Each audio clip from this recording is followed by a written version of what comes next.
So now we're going to start with the presentation, and my campaign theme, as I've mentioned previously, is major structural change, not just incremental reform. This is our second Substantive Saturday session, and it's on homelessness. Just one sort of preparatory slide. I've made the point numerous times that we're in an era characterized by crises. We have a public health crisis via the pandemic. We have a pandemic-driven economic crisis. We have a social crisis, by which I refer to the fact that the first two crises differentially impact lower income and minority groups, creating social tension. We have a pending budget crisis in Olympia, where revenues are going to decrease and expenses are going to increase, necessitating budget cuts, and we have a climate crisis. And I could easily add to those the ethnic racial crisis, most recently given rise to by George Floyd, and I can certainly add the homelessness crisis. And because of that, in fact, it is because of that we need major structural change in the state. And in my view, these structural changes haven't been met by our legislative representatives, and it's for that reason that I'm running for office.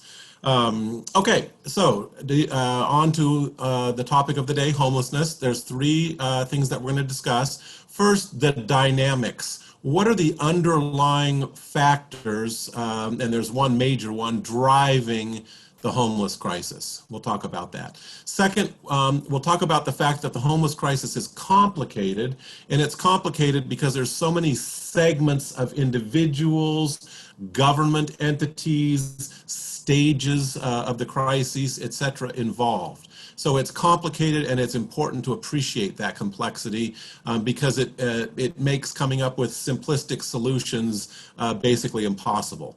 And then we will talk about different solutions to the crises. Some, in my view, are very good. Some, in my view, are very concerning, and we'll discuss those at the end. So, starting with dynamics.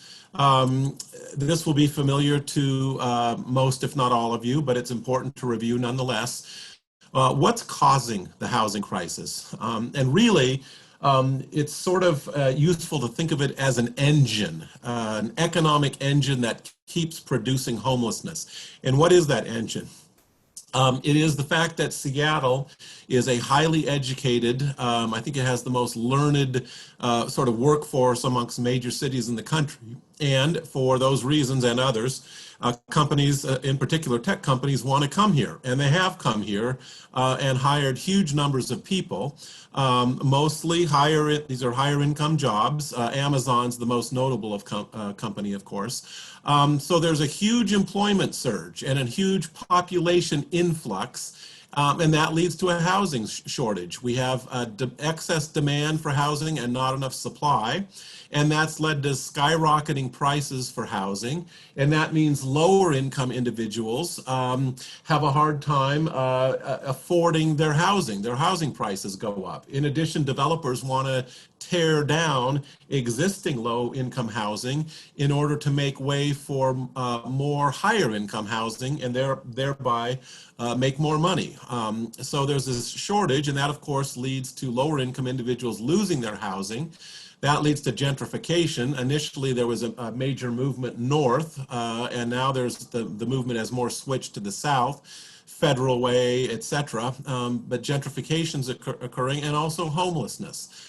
So it's this, largely tech-fueled supply-demand imbalance that's serving as an engine, and one of its corollary impacts or consequences is homelessness. And so, yes, there are more factors, but this is the central one. And to put a little bit of data to that, this is 1990, this is 2017. 1.5 million people in King County, now 2.2. That's close to a 50% increase in people, a huge influx of individuals into the city or into the county, and housing permits haven't kept up. So this shows single housing permits each year. So we go back to 2005, before the Great Recession, they were higher than they are now. So a huge influx of people, but not a commensurate increase in housing stock. So that means prices are going to skyrocket, and in fact, they have.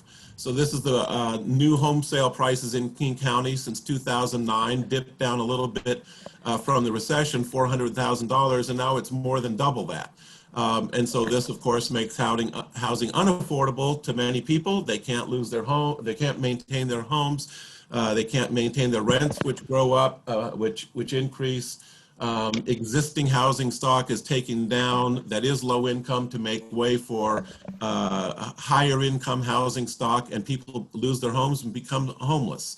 And what happens from all of these things? First of all, housing prices go up. That's a decrease in housing affordability. That leads to gentrification. That leads to homelessness.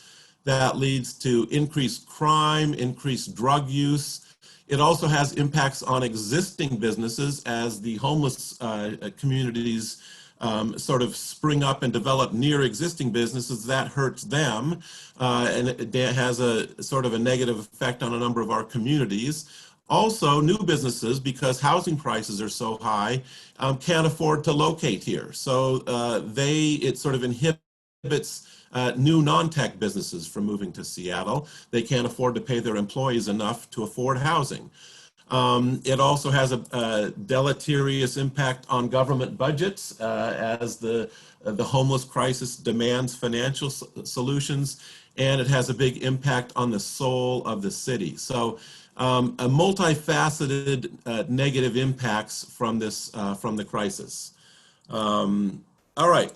So that's sort of one more comment on this. The pandemic, as it is doing to other crises, compounds the problem. So we have this on the left side, housing and homelessness. There's insufficient housing. There's an affordability crisis. This is the structural problem.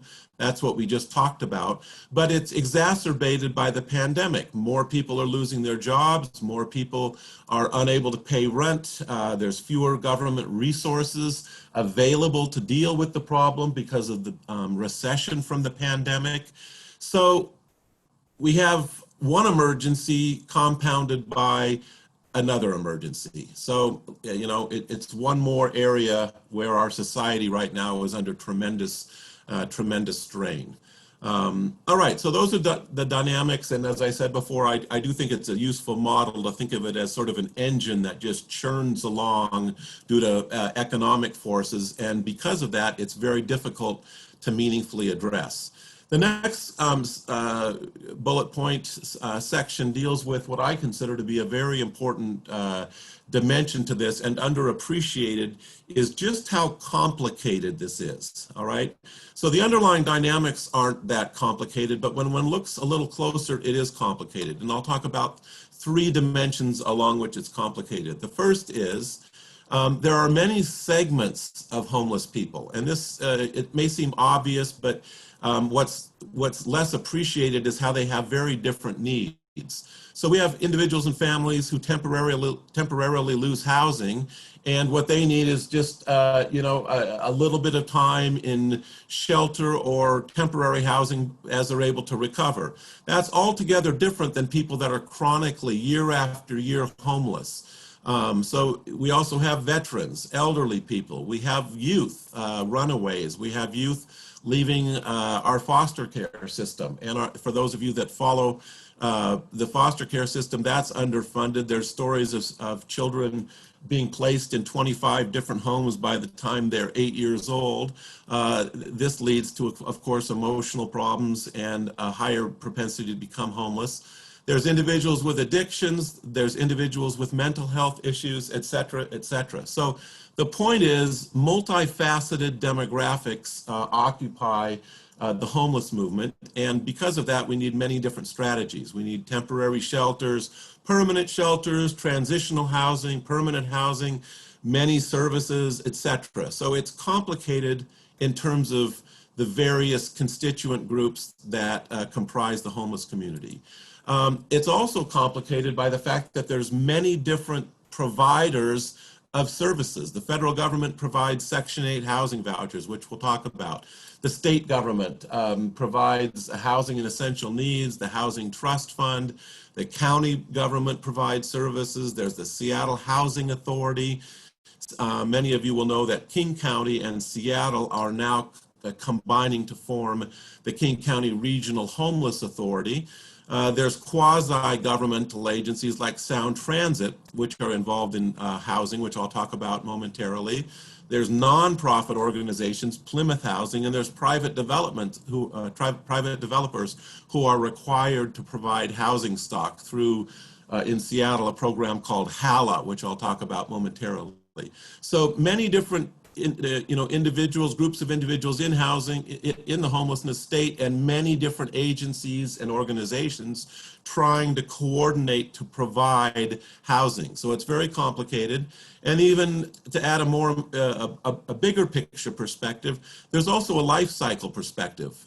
If we want to address homelessness, most people look here. Well, how are we going to manage people when they are homeless? But really, most of the action, most of the power probably, is keeping people out of homelessness in the first place. And there's things that we can do there, which I'll talk about in the next section. So that's one phase of the life cycle that needs to be addressed. The second is managing people when they are homeless. There's many different strategies for that. And the other is moving people to stable housing. So different groups of people, all sorts of entities involved, and different stages at which different entities are involved. We have navigation teams to address this, and we have zoning to address this, etc. So, and I'll get into that in my next section. But this is why it's so complicated. This is why it sort of defies simple solutions. And this is why one really needs to sort of get into it in some detail, in my view, before being able to make meaningful recommendations. Okay, so we talked about the underlying engine that's creating the homeless crisis. We talked about the complexity of it in three different dimensions, and now we'll talk about solutions, and you can imagine that this is going to be complicated. Conceptually, it's not. So I'm going to break it into two categories: keeping people from becoming homeless in the first place, and providing services, shelter, etc., transition options once they do. So I'll talk about it in those two phases. So first, how do we create, so we're talking about keeping people from becoming homeless. There's two ways to do that. One is more affordable housing. So how do we create more affordable housing? This is going to be complicated. And I'll spend just a minute on this slide. It'll be sort of the last one that I go into some detail on. So there's 5 broad camps or groupings of ideas. First, we can increase the amount of housing density, more housing per square mile, by changing the zoning of the city. Okay, I'll come back to that. We can also through zoning, protect affordable housing that currently exists. So say there's a neighborhood in Seattle, Pioneer Square, there's some affordable housing, but developers want to buy the affordable housing because there's so much demand, tear it down and put up higher income housing, causing displacement and homelessness. That existing housing can be protected. So zoning can protect what currently exists, and it can also be used to increase density to allow more affordable housing. Once we've created more density, we want to make sure that the additional units are used for affordable housing, not just for housing for affluent people. So there's things that can be done there, I'll talk about in a minute. So that gets at, all of these get at the notion of creating more supply or protecting the supply we have. How about helping buyers? So there's programs there. We can provide financial assistance for renters and buyers to make housing more affordable. And there's also rent control, very controversial. I'm opposed to it in general, although some programs are better than others. But you can force the city through law to not raise rents or to limit rents. That makes housing more affordable. So if I group these, this is zoning changes to make more housing. This is new affordable housing to make what we do put into the increased density affordable. And these programs are to help buyers with their purchases. All right, so just very quickly, what are some things we can do on zoning? We can eliminate single family zoning. So what do you think of that? This is not my proposal, these are other people's proposals.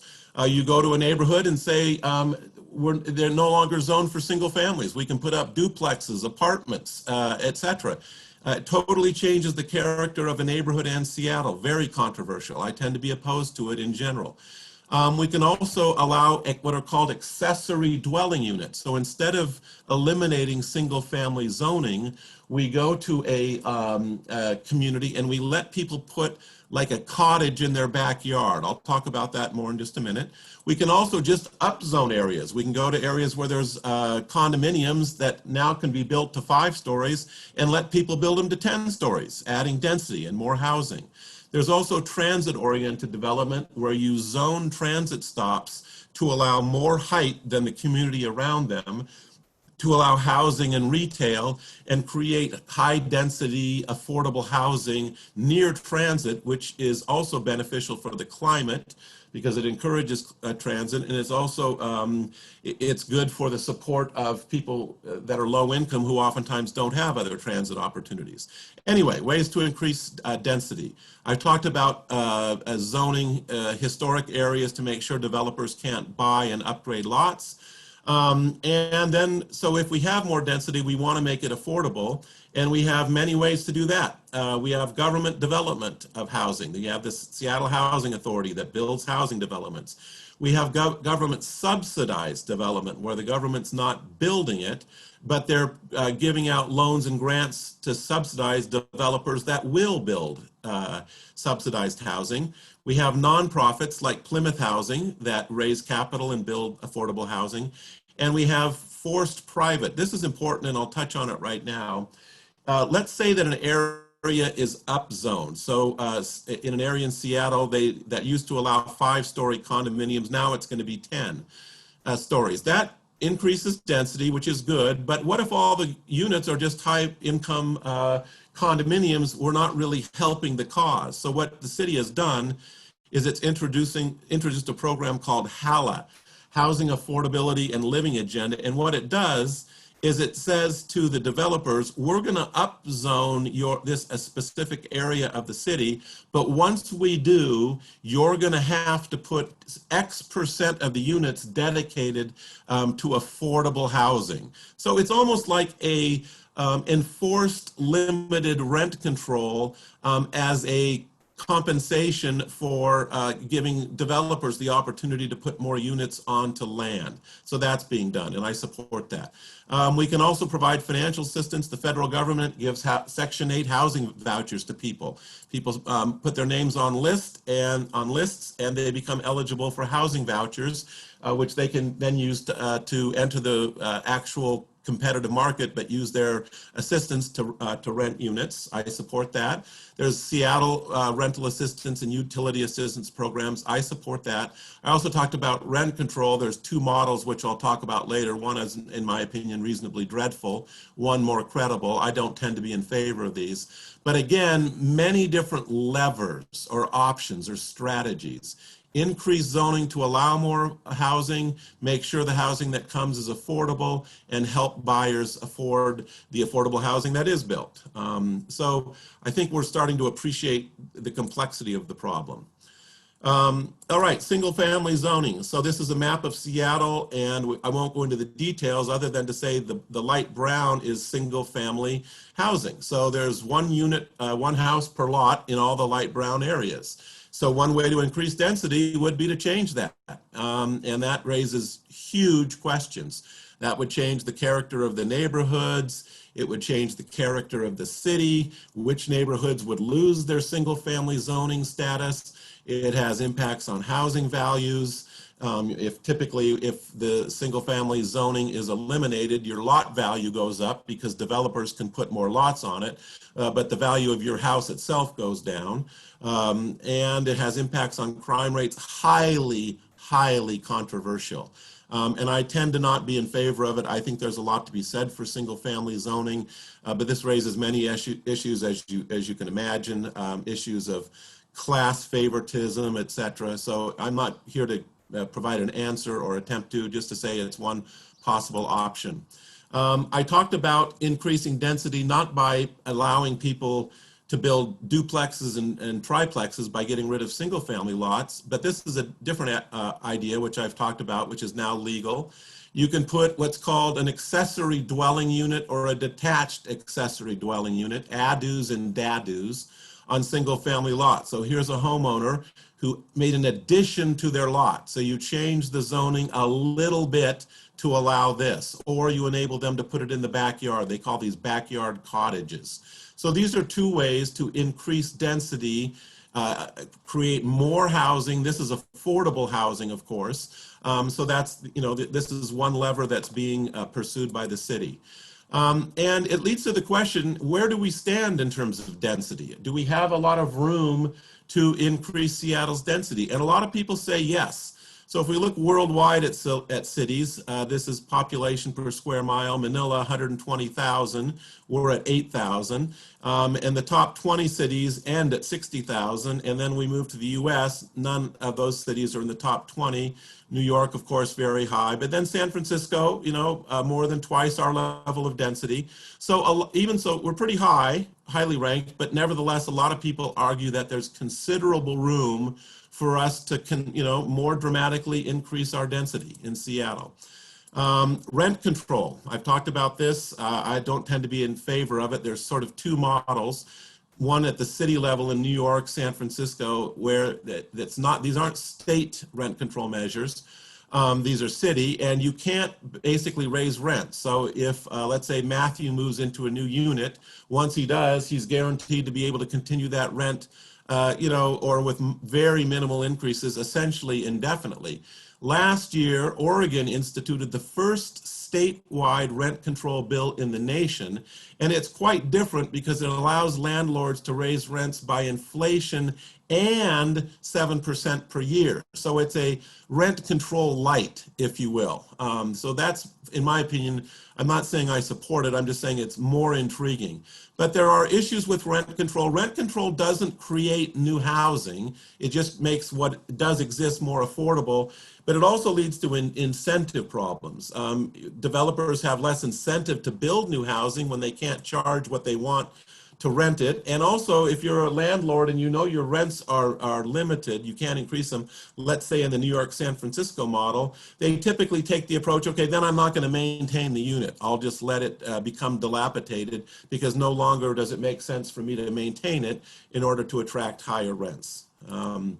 Okay, and the second way we can keep people from becoming homeless, which is the more important way in a sense, is to improve our economy so that people are making more money and doing better so they can afford housing. So raising minimum wage, healthcare, universal healthcare, maybe a single payer system, progressive taxation, so that poor people don't pay a high percentage of their income in taxes. Enhance the safety net. Trump's eliminate or reducing that. That's negative and contributes to homelessness. Improve inner city schools, etc. I wrote taxation twice, I'm sorry. So this is, in a way, the bigger picture. If this can be addressed, a lot of the need for the housing diminishes. So there's two prongs to keeping people from becoming homeless. More affordable housing, more zoning, etc., and then also improving the economy so that it works for all people. So once people do become homeless, what are some possibilities? There's lots of different models. I'm not going to go into them in detail. I'm just going to list them. So now, how do we deal with people who are homeless? One model is you set preconditions for people to enter a housing community. You need to be sober, maybe without a pet, etc. Then we'll let you get started. An altogether different model is called housing first. There aren't any preconditions. It's so important for recovery to get housed that you can come in even if you're addicted to drugs and alcohol. A different model. Should encampments be self-operated, free of city sort of authority? Fred brought this up last week, and I like it, the idea of large encampments, let's say, for example, at Harbor Island, where services, addiction services, job retraining services can be provided more efficiently. I like that idea. About 2 more minutes, John. Okay, thank you very much. I like tiny house communities, of which this is a picture, where people come in and get started. This is in Othello Village in South Seattle. They get started in small houses.